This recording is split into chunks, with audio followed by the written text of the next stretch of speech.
예, 한판 브리핑 민동기 평론가 함께하겠습니다. 어서 오십시오. 안녕하십니까. 예, 먼저 첫 소식. 경찰이 고공농성 중이던 항무총 소속 간부를 진압하는 과정에서 유혈 사태가 있었는데 관련 논란이 계속되고 있네요. 네, 이게 약간 배경 설명이 좀 필요한데요. 예. 금속노련 산하에 포은 광양 지역 기계 금속 운수 산업 노조가 있습니다. 이 소속된 조합원들이 지난해 4월부터 임금 교섭하고요. 그 원청이 포스코의 부당 노동 행위 중단을 촉구하면서 400일 넘게 천막 농성을 벌였거든요. 천막 농성. 예. 그런데 이제 교섭에 응하지 않으니까 지금 한국노총 산하에 김준영 사무처장이 이른바 그 천막 농성을 하고 있던 쪽이 아니라요. 예. 왕복 6차로 도로 중앙에 7m 높이의 구조물을 설치하고 이제 고공농성에 돌입을 한 겁니다. 예. 근데 경찰이 구조물이 교통을 방해한다면서 체포에 나선 그런 상황이었고요. 이제 이 체포에 나서는 그 과정에서 이제 구조물에 올라서 고공농성을 벌인 김준영 사무처장을 체포를 한 겁니다. 근데 경찰은 김준영 사무처장이 검거 과정에서 쇠먹대기를 휘둘렀다. 그리고 저항을 했기 때문에 경찰봉으로 제압을 할 수밖에 없었다. 이제 이렇게 이제 주장을 하고 있고요. 예. 이 과정에서 김 사무처장의 경찰관들이 플라스틱 경찰봉을 사용을 했는데 뭐 뉴스를 통해서 많이 보셨겠지만 이 가격을 당한 김 사무처장이 머리에 피를 흘린 채로 지상으로 내려져서 연행이 됐고요. 예. 병원으로 옮겨져서 치료를 받고 있습니다. 경찰의 설명은 먼저 김 사무처장이 흉기를 들고 위협을 해서 진압봉을 사용했다고 밝혔고요. 농성장에서 압수한 정글도 사진을 공개했습니다. 이게 약간 그 나처럼 생긴 어떤 그런 건데요. 그리고 경찰관들도 부상을 입고 치료를 받고 있다. 이게 이제 경찰의 설명인데 예. 한국노총의 주장은 좀 다릅니다. 한국노총은 현장에 정글도가 있었던 것은 맞다. 근데 그것은 현수막을 떼고 청테이프를 떼고 하는데 사용을 했고 그 장면 역시 화면에 나온다. 이렇게 반박을 하고 있는데요. 정글도가 뭡니까? 그러니까 이렇게 그 풀숲 패치는 약간 칼이 그런 게 정글에서 쓰는 칼이다. 예. 근데 당시 영상을 좀 자세히 보면은요. 김준영 사무처장이 경찰이 다가왔을 때 이른바 정글도를 바닥에 내려놓는 모습이 나옵니다. 그리고 사다리차와 경찰 방패를 향해서 쇠막대기를 휘둘렀는데 순식간에 이제 경찰의 제압이 되거든요. 예, 유튜브로 지금 관련 진압 장면 이제 화면이 나가고 있습니다. 네. 예. 그래서 이제 김 사무처장이 이제 진압이 된 겁니다. 그래서 쓰러져 주저앉았는데 문제는 이제 여기서부터 이제 좀 강경 진압, 과잉 진압 논란이 제기가 되는데 예. 쓰러져 앉은 김 사무처장의 머리를 경찰이 계속해서 가격을 하게 되는 거고요. 당시 경찰은 안전모를 쓰고 있었던 반면에 김 사무처장의 머리는 무방비로 노출된 그런 상태였습니다. 일단 고공농성을 벌이던 노동자 등을 체포한 것 자체가 굉장히 이례적이다라는 평가가 나오고 있고요. 예. 왜냐하면 그동안 진압 과정에서 추락 사고 등의 안전 문제 등을 우려해서 고공농성자에 대한 현장 체포를 자제를 해왔었는데 예. 최근 정부와 경찰청의 집회 강경 대응 방침이 반영이 된 것 아니냐 지금 이런 지금 노동계에 좀 반발이 나오고 있고요. 실제로 한국노총은 폭력 연행이라면서 반발을 했고 7일에 경사노위 있지 않습니까? 예, 이것이 경제사회노동위원회? 탈퇴하겠다. 이걸 지금 논의 중이라는 그런 보도까지 나오고 있습니다. 예. 자, 민주당도 관련 진압 과정을 비판하는 목소리를 내고 있군요. 그러니까 이재명 대표가 페이스북에서 이제 글을 썼는데요. 예. 윤석열 정권은 건설 노동자를 폭력배 취급하는 강압적 수사로 노동자 한 분을 이미 죽음으로 내몰았다. 책임감을 가져야 할 주무부처 장관은 고인을 모욕하는 가짜뉴스 유포에 앞장섰다. 그런데 캡사이신, 물대포 같이 역사의 저편으로 사라져야 할 유물들이 다시 부활하고 있다라고 비판을 했고요. 정부의 역할은 갈등을 해결하는 것이지 갈등을 조장하는 것이 아니다. 국민이 부여한 권한으로 국민을 지키는 것이지 국민을 때려잡는 것이 아니다라고 강하게 비판을 했습니다. 예. 이런 가운데 이제 김문수 경사노위 위원장 교체 움직임이 있군요. 그러니까 이건 한겨레가 보도한 내용인데요. 예. 정부 여당이 어제 국회에서 노동개혁 특위 확대 회의를 열었거든요. 예. 일단 이 회의에는 윤지혁 국민의힘 원내대표와 박대출 정책위 의장, 이미자 노동개혁 특위 위원장 등이 참석을 했고요. 대통령실에서는 이관섭 국정기획수석, 정부에서는 이정식 고용노동부 장관 등이 참석을 했습니다. 예. 기자들 앞에서 잠깐 머리막 발언을 한 뒤에 그 이후 회의는 비공개로 이어졌는데 일단 한겨레가 보도한 내용을 보면 윤지혁 원내대표가 대선 지지 여부를 떠나서 한국노총과의 관계를 복원할 필요가 있다. 이렇게 말을 했다는 거고요. 이 과정에서 국민의힘은 한국노총의 복귀를 위한 경사노위 위원장 교체 등의 명분 부여 검토를 요망을 한다. 이런 의견을 냈다는 겁니다. 지금 한국노총 같은 경우에는 정부의 반노동 정책에 반발하면서 대화에 참여하지 않고 있는 그런 상황인데요. 예. 지금 정부 여당 내부에서는 한국노총의 경사노의 참여를 위해서 노동계가 거부감을 나타내고 있는 김문수 위원장 교체의 필요성을 좀 검토를 하고 있는 것 아니냐 이런 해석이 좀 나오고 있는 그런 상황입니다. 네, 뭐 지금 진행되는 상황은 위원장 교체로 지금 뭐 어떠한 노정 갈등이 사라질 기미는 안 보일 상황인데 일단은 진 작가님부터 어떻게 보셨는지 지금까지의 상황? 이게 사실은 그 노조 같은 경우에는 이제 우리나라에 80년대 전투적 노조 있지 않습니까? 그 관성이 좀 아직도 남아 있는 거예요. 네. 왜냐하면 서구도 그랬습니다. 초창기 노조 운동의 초창기에는. 그런데 이제 실제로 왜 또 노동자들이 그러냐 하면은 실제로 이게 말이 안 통하거든요. 그것밖에 길이 없습니다. 그런 식으로 극한 투쟁을 할 수밖에 없고 몰아가는 그런 현장의 강경한 분위기가 시위를 있다라는 해야지 거죠. 목소리를 듣는 그렇죠. 이러한 상황들. 그러니까 문제는 뭐냐면 시민들 눈에는 그 낙후된 노동 현장이 실상은 안 보여요. 그런데 거기에 대한 저항하는 모습은 보이거든요. 언론이 그러니까, 주목도 하고. 그렇죠. 그러니까 이걸 갖다가 때려잡는다면 그 지지를 얻는단 말이죠. 음. 그래서 강경 진압으로 나가게 되면 지지율 관리에 도움이 된다는 걸 지난번에 깨달은 거죠. 그래서 그렇게 가는 거고 그러다 보니까 어떻게 됐냐면 사실상 이 경우에는 뭐가 되냐면은 그 문제의 원인은 그냥 그대로 남는 거거든요. 이분들이 왜 농성을 했는가? 그 전에 이유들이 있지 않습니까? 그렇죠. 사측에서 응하지 않고 협상에 응하지 않고 이건 그대로 남는 상태 속에서 때려만 잡는 거예요 지금. 게다가 지금 대통령이 뭐라 그랬습니까? 책임을 안 묻는다 그랬거든요. 그러니까 사실상 경찰이 이런 말 심하게 말하면 살인 면허를 얻은 거거든요 지금. 살인 면허를 얻었다. 예. 아. 왜냐하면 저들이 지금 문제 삼는 경찰의 그 물은 대응이다라는 게 그 배경이 있었어요. 하나가 뭐였습니까? 용산 참사였습니다. 두 번째가 쌍용차 강제 진압이었고 세 번째 물대포 사망 사건들이 있었거든요. 예. 그거로 인해 가지고 사실 그런 관행이 이제 새로운 관행이 만들어지는 건데 이걸 물리고 과거로 다시 돌린다라는 거잖아요. 그렇다고 한다면은 불행하게도 옛날에 우리가 겪었던 그 불행한 사태들은 다시 일어날 수 있겠고 그런 사태가 일어난다 하더라도 정부에서 뭐라 그러냐면 책임을 안 묻겠다라고 한 거예요. 그러니까 뭐 아주 그냥 때린다? 경찰봉 아주 본보기로? 심하게 뭐 거의 무슨 활극하듯이 때려치고 있거든요. 저게 진압의 필요인가 이런 생각이 들고 그게 꼭 지금 진압해야 할 사안인가 저런 식으로 네. 이런 예. 문제를 남기는 거죠. 자, 김 소장님은 어떻게 보셨습니까? 진 작가님 말씀에 전반적으로 다 동의하면서요. 뭐 이유는 딴 거 없고요. 이제 승진해야 되기 때문에. 경찰들이? 야, 그 대통령이 원하는 방향대로 때려잡으면 다 승진이 될 거라서 이게 다 먹고 사는 문제랑 딱 연결되어 있는 문제라 이제 보시면 조금 이따 이제 강경 진압한 경찰청장 뭐 서장들부터 차례차례 승진을 할 거니까 이건 좀 지켜보시면 되겠고 제가 정정하고 싶은 얘기는 뭐 앞에다 노조 관련된 말씀을 하셔서 그러니까 이 정부가 이제 노동개혁을 추진하고 싶어 하는 거잖아요.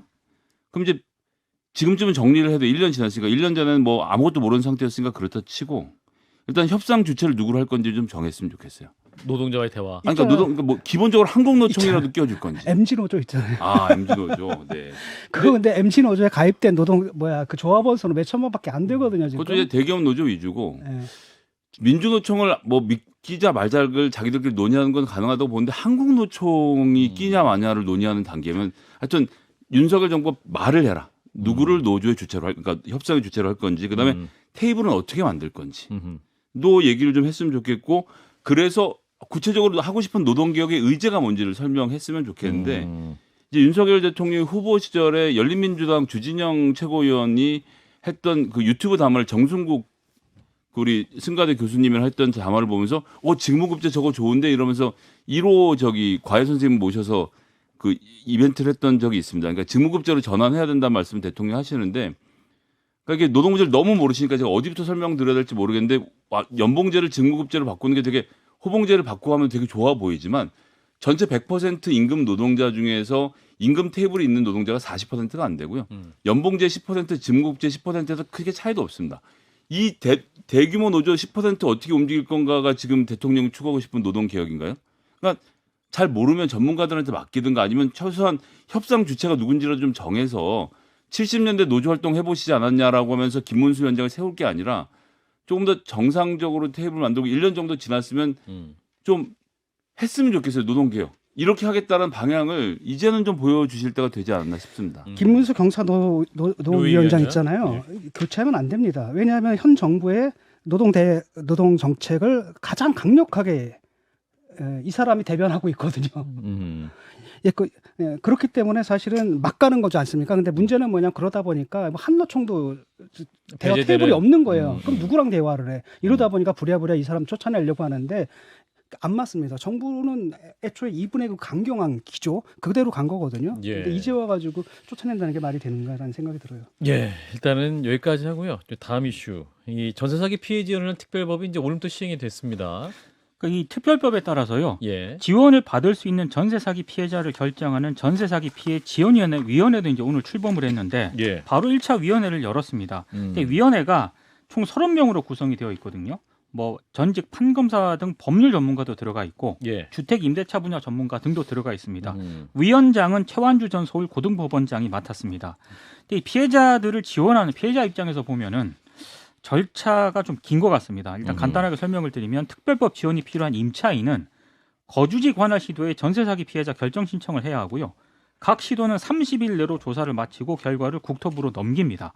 그러면 국토부가 조사 결과를 종합을 해서 위원회 안건을 상정을 하고 위원회는 안건 상정 후 30일 이내에 피해 인정 여부를 결정을 해야 합니다. 그리고 부득이한 경우 의결을 15일 이내에서 한 차례도 연장할 수가 있기 때문에 피해자 인정에만 최대 75일이 소요가 되거든요. 최대 75일. 2달 넘네요.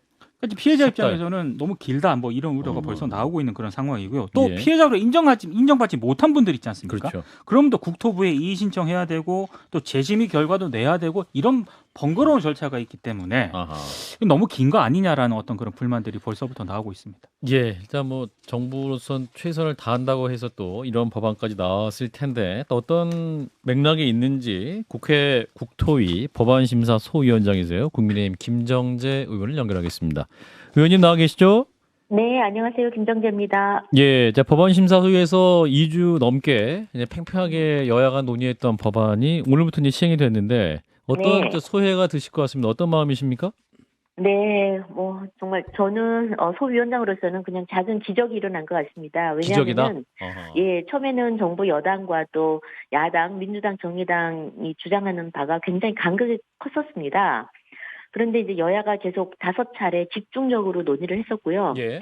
어떻게 해서든지 위원회에서 대안을 반드시 마련해야 된다, 타결시켜야 된다는 의지가 의원님들 모두 강했었습니다. 예. 그래서 모두가 서로에게 진심으로 경청하고 또 정부도 굉장히 신속하게 대안을 마련해 왔습니다. 예. 그리고 또 현실적인 그런 그 문제점들을 계속 지적해가면서 그 실효성이 있는 방안을 찾아가면서 계속 접점을 찾아갔다는 거. 그리고 처음으로 여야가 정말 한번 마음을 터놓고 서로 진실되게 대하면서 어떻게 해서든지 이 전세 사기 문제를 해결하자라는 그런 진정성이 좀 통해서 이번에 타결이 잘 된 것 같습니다. 예. 이제 네. 특별법 이제 시행이 오늘 되고 이제 네. 피해 지원 위원회도 이제 발족이 출범이 됐는데 네. 근데 사실 근데 이게 특별법이 국토에 상정되기 전 국토부가 제시했던 안과는 크게 다르지 않다. 그러니까 사실상 정부안이다 이런 평가도 있습니다만 의원님은 어떻게 평가하십니까? 상당히 차이가 있습니다. 아, 그런가요? 그러니까 예, 정부 안에서 굉장히 많이 피해자 대상은 대폭 확대가 됐고요. 대상이 처음에는 이게 서민을 대상으로 해야 된다라고 했었는데 그걸 완전히 다 깼습니다. 그래서 그 면적 부분도 아예 삭제를 해버렸고 예. 보증금 기준도 처음에 3억에 출발했는데 5억까지 확대했습니다. 그리고 이 5억까지 확대를 하면 작년 기준으로요. 전국의 연립 다세대 전세 계약 중에 보증금이 5억 이하가 98.4%입니다. 예. 그래서 전세 사기 피해자 대부분이 해당되고요. 나머지 1.6%는 저희가 뭐 정말 그 넓은 아파트 강남의 비싼 그런 뭐 상지 빌라 같은 특정 빌라를 좀 얘기해서 그렇긴 하지만 예. 이런 모든 고급 빌라까지 우리가 다 포함시킬 수는 없다. 이래서 그리고 또 기준은 있어야 되고요. 그래서 5억 원으로 최대한 뭐 98% 정도까지 다 커버가 될 수 있도록 예. 그렇게 넓게 잡았고 그다음 그 이외에도 기타 뭐 이중 계약 사기 문제나 신탁 사기 문제 등등이 처음에는 포함을 안 시키는 걸로 강력하게 얘기를 하다가 결국은 충분히 뭐 협의를 거쳐서 이중 계약 신탁 사기까지도 다 모두 다 포함하는 걸로 범위를 굉장히 확대했습니다. 그리고 지원 방안도 물론 채권 매입이라든지 아니면 최우선 건재금 소급 입법, 소급하는 거 이 2가지를 채택하지 않은 대신에 그에 상응하는 충분한 지원이 될 수 있도록 구체적인 지원안들을 많이 마련해서요. 예. 굉장히 많이 수정이 됐었습니다. 그래서 뭐 정부안이라고 하기에는 이 위원회 대안이라고 말하는 것이 더 옳은 표현인 것 같습니다. 근데 이제 말씀하신 보증금만한 채권 외액 같은 직접적인 지원책이 없이 공공임대나 최우선 변제금만큼의 무이자 대출 같은 금융 지원 중심으로 돼 있다. 그리고 네네. 이제 어떤 전세 사기 피해자들은 이 보증금 받기를 원하시는 거잖아요, 사실은 다시 네, 돈으로. 네네. 근데 그런 것들이 근데 좀 없는 것이 아니냐. 네, 보증금을 직접 국가가 준다는 것은 그것은 저희는 처음부터 원칙에서 그건 원칙에 맞지 배제했었다. 않다. 왜 처음부터 배제를 했었습니다. 그리고 민주당도 거기엔 동의를 했었고요. 왜 그러냐면은 뭐 다 아시다시피 국가가 소위 사기를 친 임대인들한테 국가 국민의 세금으로 이게 어느 정도 과연 그 보증금을 내주는 것이 과연 합당한 것인가. 그리고 또 다른 그 전세금을 못 받는 많은 사람들이 있거든요. 예. 그래서 꼭 사기는 집단적 사기는 아니더라도 많은 여러 가지 이유로 못 받는 경우도 있고 또 보이스피싱이나 뭐 주가 조작 사기라든지 여러 가지 사기가 있어서 경제적 손실을 보는 사람들이 있는데 이건 형평성의 문제. 그래서 형평성의 문제죠. 그래서 이런 문제 등등이 다 제기가 됐었고 적어도 두 가지 부분, 그러니까 채권 매입, 그러니까 보증금을 국가가 직접 주는 거는 그거는 안 된다. 형평성의 문제. 예. 두 번째 최우선 변제금을 소급하는 문제도 형평성의 문제나 또 타인의 선순위 채권자가 있습니다. 예. 그래서 이분들에 대한 권리도 충분히 인정을 해줘야 된다. 그래서 그 두 부분은 저희가 받아들일 수 없다라는 입장을 좀 분명히 했었고 거기에 야당도 동의를 하고 그렇다라면 이런 어떤 경제적인 지금 어려움을 어떻게 좀 보완을 해줄 것인가 지원을 할 것인가 예. 그래서 최대한 뭐 무이자라든지 이런 식의 다른 여러 가지 지원을 내놓으면서 그러니까 재정적으로 경제적으로 혜택을 줄 수 있는 그런 안을 많이 냈고요. 알겠습니다. 네네. 네, 의원님 그 피해자 네. 전수조사가 없었잖아요. 지금 뭐 급하게 대책을 세우느라 그렇긴 했는데 그래서 이 기준이 좀 현실에서 한계가 좀 있다 이런 지적들이 나오는데 앞으로 좀 수정될 가능성도 있나요? 아유, 법은 부족하면 계속 개정안에 나올 수 있고요. 네. 전수조사가 없었던 게 아니라 신고가 된 내용은 다 저희가 일일이 다 살펴봤습니다. 그러니까 전수조사라는 것은 앞으로 향후에 전세 사기 당할 모든 것들을 다 조사하는 건데 예. 그건 현실적으로 맞지 않고요. 지금 이번에 전세 사기라고 왔던 그 지역들에 대해서는 신고된 거는 저희가 샅샅이 예시도 다 좀 살펴봤고요. 굉장히 꼼꼼하게 살펴봤습니다. 예. 그래요. 그리고 네네. 자, 그리고 이번 또 특별법 내용 중에 가장 중요한 내용 중 하나가 우선 매수권. 그러니까 피해자가 다른 입찰자보다 우선해서 경매로 넘어간 집을 낙찰받을 수 있는 권리인데, 근데 다가구 주택, 그러니까 빌라에 사시는 분들, 임차인들 경우는 이 우선 매수권이 있어도 이 오직 그 전체 건물에 대해서만 가능하니까 경매 낙찰이. 네네. 뭐 네네, 그렇죠. A 빌라 101호 전세 세입자 같은 경우는 실익이 없어서 이게 실효성 없는 거 아니냐 이런 얘기도 나오지 않습니까, 의원님? 네, 그렇죠. 다세대하고 다르게 예. 다가구는 건축법상 단독주택 집 하나입니다. 하나인데 예. 그 안에 방이 여러 개가 있어서 거기에 뭐 원룸 같은 걸 얻은 그러니까 소유자가 구분되지 않은 거거든요. 예. 이것은 사실은 우선 매수권은 내가 이 집을 사고 싶다, 경매를 받고 싶다 이렇게 해서 우선 매수권이 주어지는 건데 네. 사실상은 이분들이 만약 10가구가 산다 그러면 그 집 한 채에 대해서 10분의 1의 권리밖에 없는 거 아니겠습니까? 그러니까요. 그래서 그런 권리를 가지고 그 집 전체를 사는 우선 매수권은 사실은 행사를 할 수가 없습니다. 그래서 이런 경우는 지금 임차인들이 만약 10가구다 그러면 그 모두 다 동의를 받아서 그 우선 매수권을 LH에 양도를 해서 예. LH가 경매를 건물을 그러니까 경매를 받는 거죠. 그래서 다시 이분들에게 저렴하게 공공 임대로 주는 방법이 있고요. 만약 이분들이 여기에 못 살겠다 해서 다른 데로 이전할 경우에는 예. 구입을 하거나 아니면 전세 시에는 아주 저리로 1.2에서 한 2% 정도로 저리로 지금 좀 지원을 하고 있습니다. 알겠습니다. 일단 예, 뭐 다양한 제도가 혜택이 있고 또 네, 촘촘하게 또 피해자들을 네. 잘 대응해 주면 좋겠고요. 예, 네. 오랜만에 모셨으니까 당내 현안도 좀 여쭤보면 좋을 것 같은데. 예. 네네. 9일에 이제 최고위원이 뽑히지 않습니까? 보궐선거에. 네. 근데 원외 인사만 6분이 지원을 해가지고 이거 참 현역 의원들이 안 계셔서 이게 너무 네, 김 네. 빠진 거 아니냐. 왜 이렇게 좀 열기가 식었냐. 이렇게 좀 궁금해 하시거든요. 네, 사실은 이번에 최고위원 보궐선거가 예. 저희가 뭐 경사스러운 일로 치러지는 보궐선거는 아니지 않습니까? 경사가 아니라. 그래서 네, 그래서 불민스러운 일도 있었고 아하. 이래서 저희 현역 의원들이 뭐 경쟁하듯이 본선 출마하듯이 그렇게 경쟁하듯이 하는 거는 좀 부담이 있었던 것 같습니다. 아하. 그래서 아마 현역 의원들이 출마가 없은 걸로 저는 그냥 추측을 할 뿐입니다. 예. 네, 예. 하고 나서 지금 네. 1차 통과한 분들 보니까 김가람 청년 대변인하고 이종배 서울시의원, 그다음에 천강정 이분은 지난번 전당대회 때 최고위원 후보였던 분이신 것 같은데 네, 예, 맞습니다. 이렇게 세 분 예. 중에서 예상을 좀 해보신다면 청취자들한테 이렇게 좀 보는 게 관전 포인트라고 알려주신다면.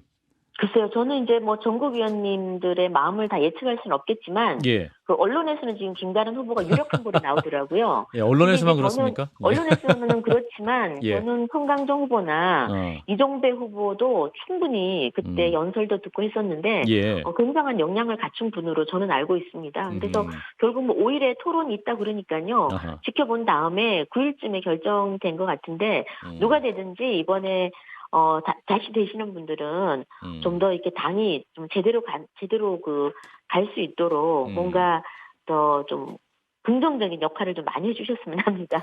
근데 당의 최고위원회 지금 현역 의원이 하나도 없다는 건 되게 좀 이상한 상태 아닙니까? 그러다 보니까 이용호 의원께서는 뭐 최고위원회이 아니라 실제로 중요한 핵심 의제 결정은 다른 데서 하는 거 아니냐 5인에 말씀하시고 그러다 네. 보니까 이거 거기 굳이 들어갈 필요가 있느냐 후보군에 후보군에 이렇게 말씀하셨거든요. 근데 5인의 뭐 이야기 좀 들어보셨나요? 근데 저는 이용호 의원이 사실 지금 이번에 최고위원 재보궐선거가 예. 이런 사주가 다른 뭐 이상한 말을 결국 실험들을 많이 해서 다시 치러지는 거 아니겠습니까? 실험을 많이 해서 예. 이용호 의원님께서 예. 이렇게 또 실체 없는 유언비어를 얘기를 하시니까 뭐 지금 정말 부적절한 얘기를 하시는 게 아닌가. 그리고 좀 확인되지 않은 사실에 대해서는 저희가 국회의원들은 정말 발언을 좀 자제해야 된다. 저는 그런 생각을 해보고요. 예. 뭐 5인에 6인에 7인에 뭐 예전에 이런 말들 뭐 지금 현재 말고도 과거에 이런 이야기를 있었지만 이건 예. 굉장히 지금 당 지도부 위신을 실추시키는 저는 좀 위험한 발언이라고 생각을 하고 어찌되었든 이런 어떤 의제는 뭐 정당 내에서는 민주적 절차를 거칠 수밖에 없고요. 우리가 바깥으로 다 얘기는 못하지만 내부에서는 굉장히 치열한 토론을 합니다. 예. 그래서 아마 이용호 의원님께서 이런 토론회 장에 참석을 안 하셨는지는 모르겠는데 그럼 뭐 6인에 5인에는 너무 실체가 없지 않나 그런 생각을 해봅니다. 근데 언론에서 이미 또 네. 보도가 많이 돼서 5인회가 누구냐 막 추적을 이미 시작을 했거든요. 구체적인 실명까지 실명까지 막 끝나고 거론이 되고. 근데 이용호 의원님께서 좀 자제를 하셔야 되지 않나. 저희는 뭐 당내에서 뵈니까요. 예. 안 그래도 제가 다음 주에 밥 식사 좀 하기로 했는데 도대체 누군지 한번 제가 여쭤보겠습니다. 도대체 그리고 저는 누구냐? 들어가는지 5인회 본인도 포함되시는지. 이거는 좀 저는 들어본 적이 없습니다. 예. 이용호 의원이 좀 실언하신 것 같다라는 말씀. 예. 예. 좀 김기현 대표의 리더십에 대해서 근데 지금 네. 이제 이렇게 뭐 일각에서는 그 김 대표의 리더십으로 총선까지 갈 수 있겠느냐 이런 걱정을 또 하시는 분들이 있거든요. 의원님 판단은 어떠신가요? 글쎄요, 뭐 보니까 그렇게 뭐 자꾸 악담을 쏟아내시는 분들이 계신데 예. 저는 지금 처음에 조금 고전을 하시긴 했지만 예. 지금 저는 굉장히 안정적으로 잘 가고 있다고 당내에서 느끼고 있습니다. 잘 가고 있다. 네네. 그리고 특히 이번 원내대표님, 예. 원내대표님이 굉장히 윤재욱 원내대표? 예. 네, 굉장히 지금 정치 복원을 주장하시면서 굉장히 조용하면서도 카리스마가 있습니다. 그래서 예. 저는 두 분이 굉장히 잘 맞을 거라고 보고 지금 이제 민생과 정책에 좀 행보를 더 넓혀가고 있는데 좀 애정을 가지고 봐줘야죠. 그리고 예. 칭찬하면은 고래도 춤춘다는데 예. 좀 칭찬을 해서 저희가 집권 여당이 망해서 대한민국에 좋을 일이 뭐가 있겠습니까? 예. 저는 잘해서 저희가 정말 이번에 대통령 윤정부 만들어준 국민들한테 제대로 보답을 하는 게 예. 저희가 해야 될 일이 아닌가 싶고요. 이럴 때는 당 내에 있든 당 외에 있든 같은 정당 내에 있다면 좀 응원해주면서 따뜻한 시선으로 봐줘야 되겠다. 이제 석 달밖에 안 됐지 않습니까? 예. 네, 그렇게 좀 했으면 하는 바람입니다. 예. 이용호 의원이 저희 방송에서 5인의 말씀을 하셨기 때문에요. 다음 주에 뭐 식사하신다 그러는데 좀 부드럽게 오해가 있다면 풀어주시기 바라겠습니다, 의원님. 그러겠습니다. 예. 알겠습니다. 예, 오늘 말씀 여기까지 듣겠습니다. 고맙습니다. 네, 감사합니다. 네, 국민의힘 김정재 의원이었습니다. 자, 인터뷰 들으셨는데요. 그 전세사기 피해 지원 특별법, 뭐 여러 가지 정말 촘촘하게 해야 되지만 그럼에도 불구하고 또 한계가 있을 것 같은데. 자, 김 소장님. 뭐 구체적인 한계를 제가 일일이 지적할 수 있는 전문가는 아니고 6개월에 한 번씩 법 바꾸기로, 그러니까 법을 다듬기로 이미 예정이 되어 있으니까 예. 구체적으로 좀 촘촘하게 실증적으로 잘 따져봐서 6개월마다 잘 바꿨으면 좋겠습니다. 네, 진작하님. 예, 뭐 일단은 실행을 해보고요. 네. 여러 가지 사각지대 같은 것들이 지금 아마 드러날 겁니다. 그런 거 음. 보완을 해가지고 하는 게 좋을 것 같고 어쩔 수 없는 것 같아요. 국가에서 어쩔 해줄 수 수 있는 없다. 것이 어느 순간에 그 사실 국가의 책임이라는 거 좀 졌으면 좋겠다는 바람은 있는데 예. 다른 것과의 형평성의 문제라든지 이런 게 있기 때문에 어쩔 수 이렇게 된 것 같은데 그나마 이 혜택도 못 보는 분들이 생기지 않게끔 꼼꼼하게 좀 챙겼으면 좋겠습니다. 예. 뭐 오인의 얘기는 잠시 후에 김재원 최고위원이 나오니까요. 그 얘기로 깊이 있게 물어보면 될 것 같습니다. 자, 일단 여기까지 하죠. 민동기 평론가였습니다. 고맙습니다. 고맙습니다. 좋아요? 구독! 알림 설정.